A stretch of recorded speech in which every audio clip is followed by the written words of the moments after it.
오늘의 말씀입니다. 사무엘하 6장 12절에서 23절의 말씀입니다.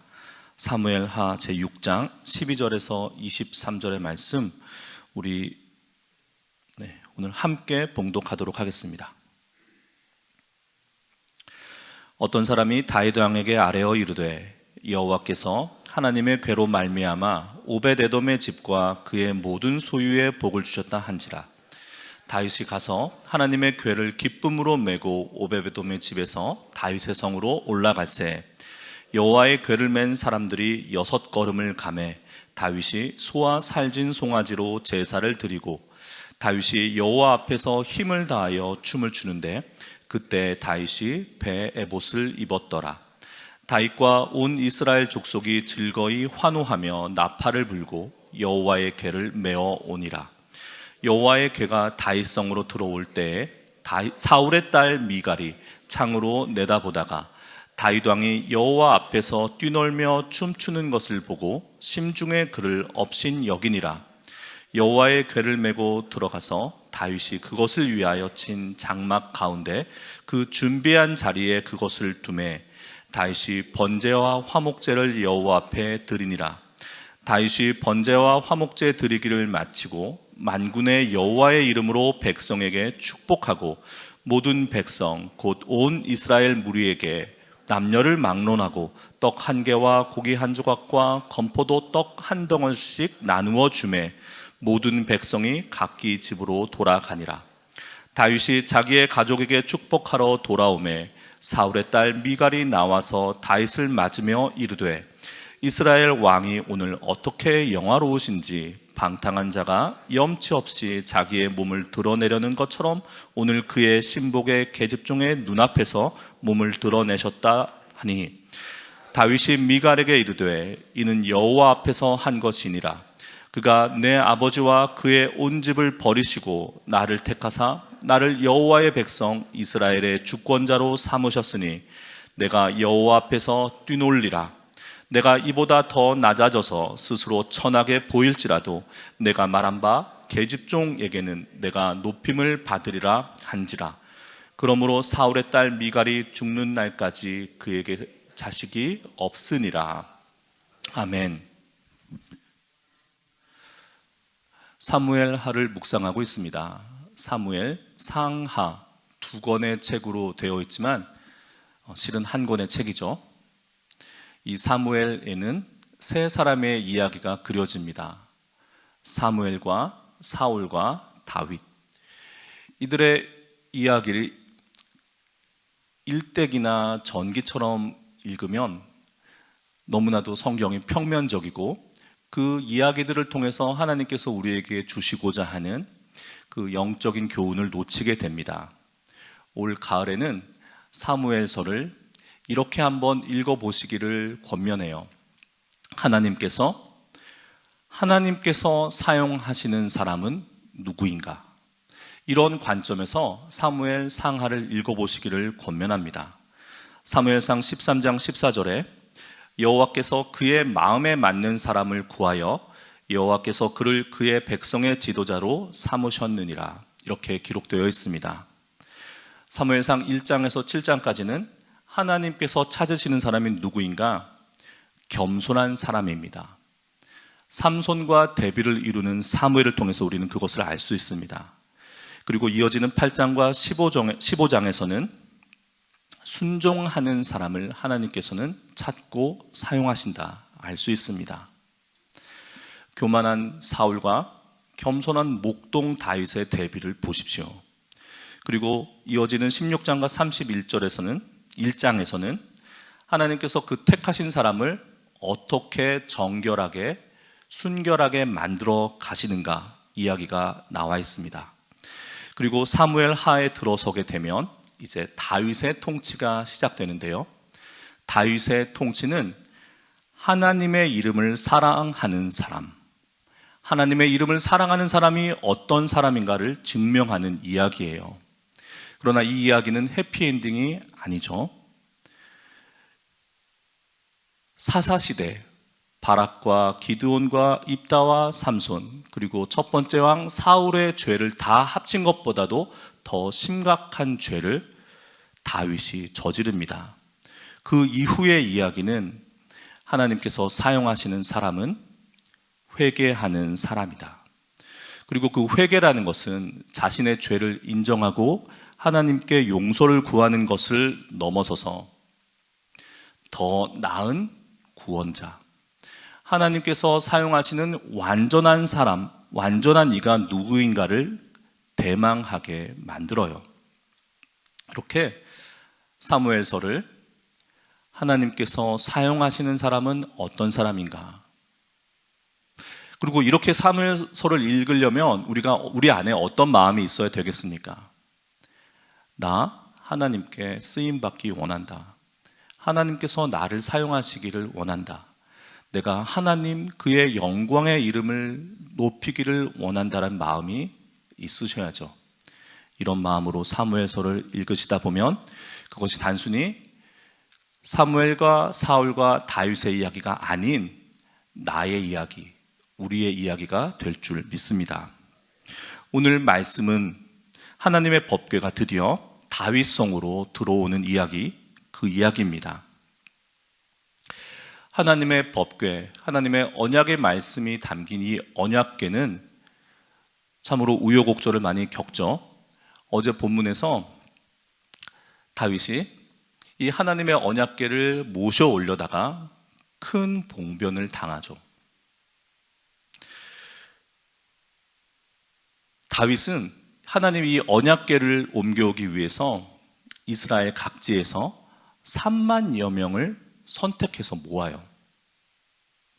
하나님의 언약궤가 모셔진 곳이, 그곳이 블레셋 땅, 적들로 둘러싸인 땅이니까 호위하기 위해서 그만한 군사가 필요했다 볼 수도 있지만, 이제 왕위에 오른 다윗은 자신의 왕으로서의 정통성과 자신의 통치를 확고하게 만들기 위해서 하나님의 법궤를 이용했어요. 하나님이 기뻐하실 리가 없죠. 다윗은 정성을 다하여서 제사장 아비나답의 두 아들 우사와 아요로 하여금 새 수레를 만들어서 소가 끄는 수레를 통해서 법궤를 운반하려고 해요. 하나님의 법도가 아니죠. 하나님의 언약궤는 어떻게 운반해야 됩니까? 택함받은 제사장 가문의 사람들이 어깨에 메고 운반해야 돼요. 그러나 다윗은 보여주기 위해서, 자신의 유익을 위해서 하나님을 이용하려 했어요. 하나님은 법궤에 손을 댄 우사를 치십니다. 그래서 그의 이름은 베레스 우사가 돼요. 이 베레스 우사란 이름 속에는 다윗의 불순함과 교만함이 고발되고 있습니다. 다윗은 그 법궤를 오벳 에돔의 집에 방치합니다. 그런데 하나님께서는 그 오벳 에돔의 집과 그의 모든 소유를 축복하세요. 이 소식을 들은 다윗은 오벳 에돔의 집으로 달려갑니다. 이제는 3만의 군사가 없어요. 그리고 소와 수레도 없습니다. 오직 하나님이 명령하신 바 그 율례대로 하나님의 언약궤를 모셔옵니다. 하나님의 법대로요. 언약궤를 맨 사람이 6걸음을 갑니다. 다윗은 그 걸음을 멈추고 그 앞에 소와 송아지로 제사를 지냅니다. 다윗은 춤을 춥니다. 온 힘을 다하여서 하나님을 기뻐하며 춤을 춥니다. 그런데 그때 입은 옷이 에봇이에요. 배로 만든 린넨 에봇입니다. 긴 쪽개와 같잖아요. 가슴과 등을 가리고 그 가슴에 우림과 둠빔을 넣을 수 있는 주머니가 달린 제사장들의 옷, 옆에가 트였고 여러 가지로 속이 들여다 보이는 옷이죠. 그 옷을 입고 덩실덩실 춤을 춥니다. 그리고 그렇게 6걸음마다 제를 지내고 하나님 앞에 온 힘을 다하여 춤을 추면서 그 법궤를 모셔와서 이제 다윗의 성으로 들어오게 돼요. 그런데 이 광경을 먼 발치에서 창 너머로 지켜보고 있는 사람이 있었습니다. 미갈이에요. 성경은 이 미갈을 반드시 사울의 딸이라고 기록해요. 다윗의 아내라고 기록할 수도 있잖아요. 그런데 반드시 사울의 딸이라고 기록해요. 사울의 딸 미갈은 그 속에서 다윗을 업수히 여기는 마음이 일어납니다. 다윗은 온 이스라엘 사람들을 모아서 잔치를 열어요. 하나님 앞에 제사를 지내고 그 제사를 지내고 나온 떡과 고기와 건포도를 백성들에게 나눠주고 축복합니다. 그리고 자기의 가문을 축복하기 위해서 집으로 돌아와요.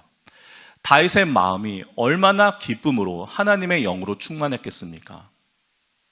그런데 이 다윗을 맞는 사울의 딸 미갈은 하나님의 축복이 자신 앞에 임하여 걸어오는데 그것을 말로, 발로 걷어찹니다. 여러분, 축복 받으시기를 축복합니다. 사울의 딸 미갈처럼 하나님께서 내게 주시는 복이 나에게 임하는데 그것을 발로 걷어차는 어리석음을 범하지 않기를 축복합니다. 사울의 딸 미갈은 이렇게 말해요. 왕이시여, 채통을 좀 지키세요. 어떻게 몸종들이, 계집종들이 보는 앞에서 그렇게 속을 다 들여다 보이며 채통 없이 덩실덩실 춤을 출 수 있습니까? 남편을 걱정하는 것도 아니고 왕의 채통을 염려하는 것도 아닙니다. 사울의 딸 미갈의 마음속에는 하나님이 없는 거예요. 지금 다윗은 무엇을 만천하에 선포하고 증언한 것입니까? 이스라엘의 왕은 내가 아니다. 이스라엘의 진정한 왕은 여호와 하나님이시다. 그분의 법궤가, 그분의 임재가 지금 우리의 성읍으로 오고 계신다. 나는 그의 종이다. 나는 그 앞에서 춤을 추는, 천하게 보일지라도 하나님을 높이기 위해서 그 앞에 춤을 추는 한낱 종에 불과하다.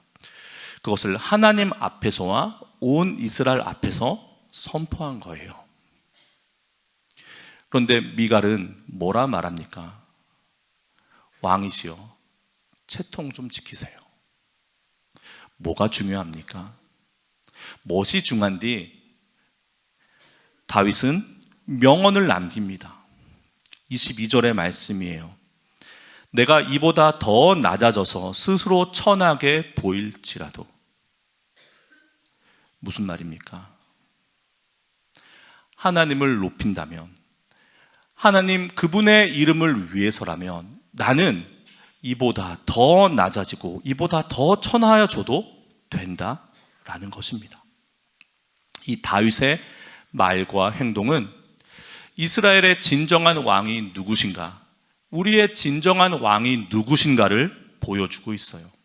그리고 하나님을 진정으로 경외하고 사랑하고 그분의 존재와 이름과 그분이 행하신 일에 합당한 예배를 드릴 수 있는가? 어떻게 우리가 하나님께 합당한 예배를 올릴 수 있는가를 보여주고 있습니다.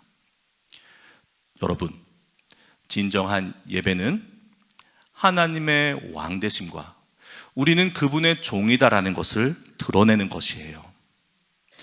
사무엘, 상하 두 권이지만 한 권의 책을 하나님께서 어떤 사람을 사용하시는가, 어떤 사람을 찾고 계신가, 어떤 사람을 축복하시는가의 관점에서 읽으시기를 권면드렸습니다.